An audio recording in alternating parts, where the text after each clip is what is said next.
Fidyah puasa bagi orang yang tidak berpuasa, kadar fidyahnya 1 hari tidak berpuasa, 1 cupak beras. 1 cupak beras itu kalau dinilaikan dengan nilai semasa lebih kurang RM1.80. Seterusnya, siapakah yang layak menerima fidyah itu? Nak bagi kat siapa? Maka penerima fidyah ni 2 saja, tak lebih. Itu penerima fidyah ni adalah fakir dan miskin. Kalau bagi kepada yang lain benda tu, maka fidyah tak sah. Waris-waris yang nak bayar fidyah puasa ibu bapa yang telah meninggal dunia contohnya, maka carilah penerima fidyah tu dari kalangan orang fakir dan miskin saja.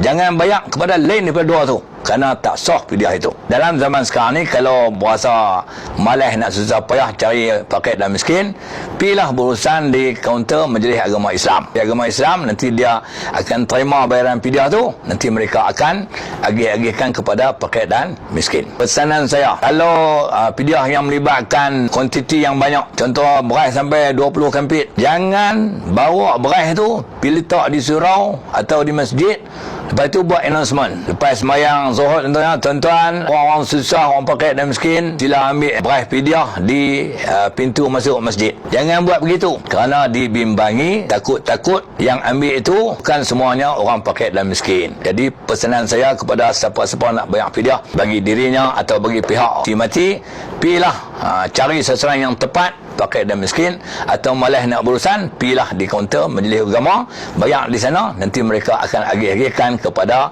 fakir dan miskin. Wallahu a'lam.